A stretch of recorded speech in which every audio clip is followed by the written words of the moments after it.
umile, tanto umile. La grandeur du palais d'Hérode, la misère de la grotte de Bethléem. Entre les deux se trouvent les mages, au travers de leur longue route, depuis l'Orient à la recherche du Messie indiqué par l'étoile. Et entre ces deux situations, ils doivent dépasser une tentation. En face de la foule de fidèles qui a rempli la basilique Saint-Pierre pour la messe en la solennité de l'Épiphanie, le pape a retracé l'événement avec les trois savants qui symbolisent, a-t-il dit, les hommes et les femmes en recherche de Dieu dans les religions et dans les philosophies du monde entier. Une recherche qui n'a jamais de fin. Toutefois, souligne le pape François, le long de la route qui les amène à Jésus, les mages perdent de vue l'étoile. La première fois avec Hérode, convaincu que le nouveau roi ne peut que naître dans un palais réel dans l'éblouissement du pouvoir. Puis à l'inverse, le possible refus de la petitesse devant l'enfant de la grotte. Mais les mages, guidés par l'esprit en comprenant la grandeur de l'humilité, sont pour nous, affirme le pape, des modèles de conversion. Il presepe ci prospetta una strada diversa da quella vagheggiata dalla mentalità mondana. La crèche nous présente un chemin différent de celui rêvé par la mentalité mondaine. C'est le chemin de l'abaissement de Dieu. Sa gloire cachée dans la mangeoire de Bethléem. Dans la croix sur le calvaire, chez le frère et la sœur qui souffrent. Les mages sont entrés dans le mystère. Les mages sont passés des calculs humains au mystère. Et cela a été leur conversion. Et qu'en est-il de la nôtre ?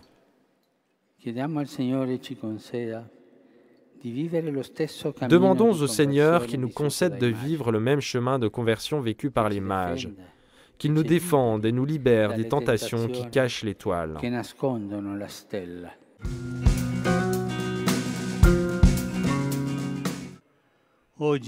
Attentif, infatigable et courageux, avec l'Évangile en poche ou dans le sac. L'Évangile qui est aujourd'hui pour les chrétiens l'équivalent de l'étoile filante des mages il y a 2000 ans, c'est-à-dire la boussole pour le chemin de la foi. Ce sont les mots de conclusion de l'Angélus du pape François le jour de l'Épiphanie qu'il a prononcé depuis la fenêtre de son bureau place Saint-Pierre. La recommandation avait été anticipée par le pape à la foule avant la prière mariale. L'étoile qui peut guider chaque homme à Jésus est la parole de Dieu. Et donc, a exhorté le pape, n'oublions pas de la lire et de la méditer chaque jour.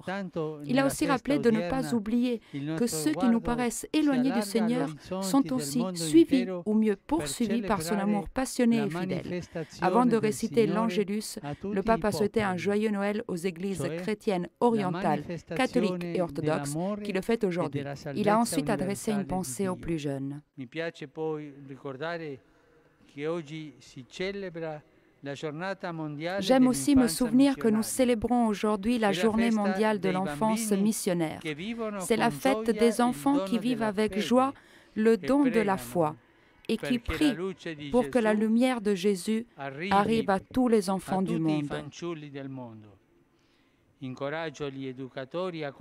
J'encourage les éducateurs à cultiver chez les petits l'esprit missionnaire pour qu'ils ne soient pas des enfants renfermés, mais ouverts, qu'ils voient un grand horizon et que leur cœur aille vers cet horizon et que parmi eux naissent des témoins de la tendresse de Dieu et des annonceurs de l'Évangile. Una società senza madri sarebbe una società disumana.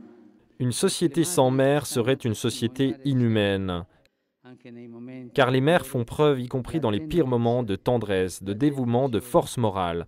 Les valeurs de la foi dans la vie d'un être humain se transmettent à travers les premières prières et les premiers gestes, moments irremplaçables et très précieux. Voici le cœur de la première catéchèse de 2015 du pape François dans la salle Paul VI. Des paroles centrées sur la figure maternelle, exaltée mais si peu écoutée et aidée dans la vie de tous les jours. Pire, a ajouté le pape François, on profite de la disponibilité des mères qui se sacrifient pour leurs enfants pour faire des économies sur les dépenses sociales. On devrait en revanche, y compris au sein de la communauté chrétienne, accorder plus d'attention aux femmes prêtes à tout pour leurs enfants. Comprendre leur lutte quotidienne pour être à la fois plus efficaces au travail et attentives en famille. Les mères, a-t-il ajouté, sont l'antidote la plus puissante contre la progression de l'individualisme égoïste. Elles mettent au monde un enfant et haïssent la guerre qui les détruit. Elles sont les témoins de la beauté et vivent, comme l'a dit Monseigneur Romero, un martyr, à savoir donner la vie peu à peu, dans le silence, dans la prière et dans l'accomplissement honnête.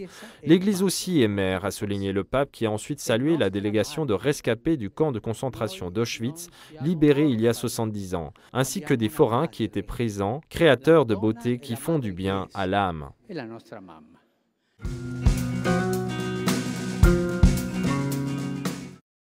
Parigi ci fa pensare a tanta crudeltà. Paris nous rappelle toute cette cruauté humaine, Tanto terrorismo, tout ce terrorisme, sia terrorismo isolato, que ce soit le terrorisme isolé ou le terrorisme d'État.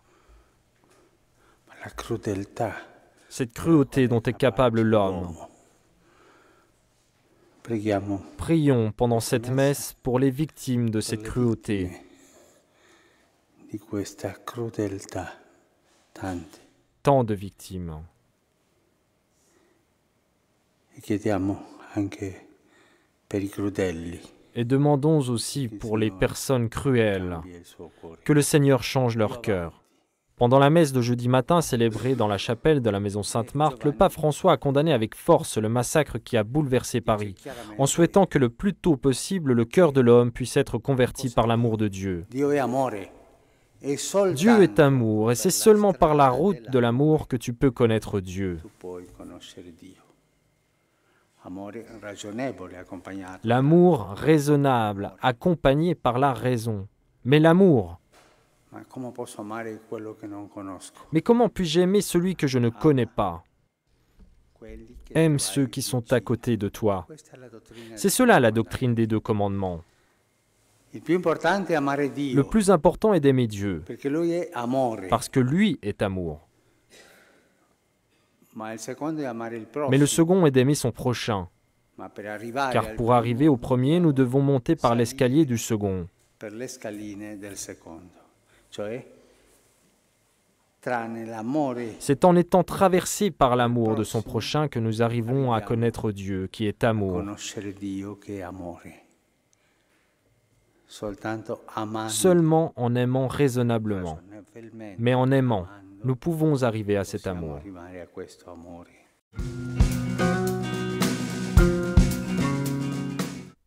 Il n'est pas possible d'être chrétien en dehors de l'Église qui est mère et qui nous fait grandir dans l'amour de Jésus-Christ.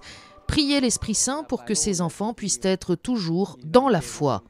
Dans le cadre évocateur de la chapelle Sixtine, le pape François a accueilli 33 enfants dans la famille de Dieu en leur conférant le sacrement du baptême.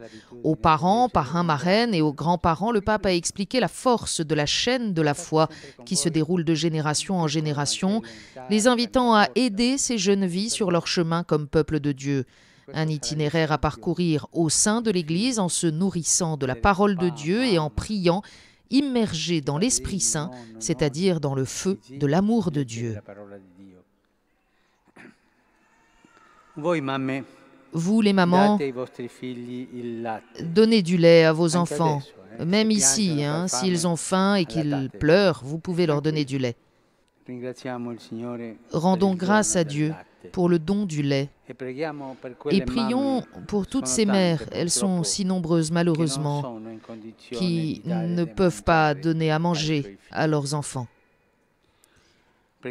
Prions et cherchons à aider ces mamans.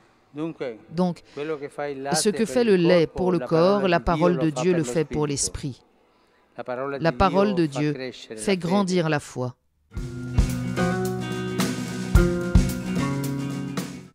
Le péché nous éloigne de Dieu et rompt le lien entre la terre et le ciel, mais par le baptême de Jésus débute la mission salvifique du Fils de Dieu qui nous aime toujours. C'est ce qu'a expliqué le pape François ce dimanche avant la prière de l'Angélus. Le pape a souhaité à chacun d'expérimenter tous les jours l'amour et la miséricorde infinie du Seigneur à travers les sacrements, mais aussi par la proximité avec ses frères, particulièrement les pauvres, les malades, les prisonniers et les réfugiés. À la veille de son voyage apostolique au Sri Lanka et aux Philippines, le Saint-Père a aussi demandé aux fidèles de l'accompagner par la prière, surtout la prière à l'Esprit Saint, trop souvent oubliée. Placer sous la protection de l'Esprit Saint notre vie de chrétien Et la mission que nous avons tous reçue en vertu du baptême, cela signifie retrouver le courage apostolique nécessaire pour dépasser les accommodements mondains. En fait, un chrétien et une communauté sourds à la voix de l'Esprit Saint, qui pousse à porter l'Évangile jusqu'aux extrémités de la terre et de la société, deviennent aussi un chrétien et une communauté muets, qui ne parlent pas et n'évangélisent pas.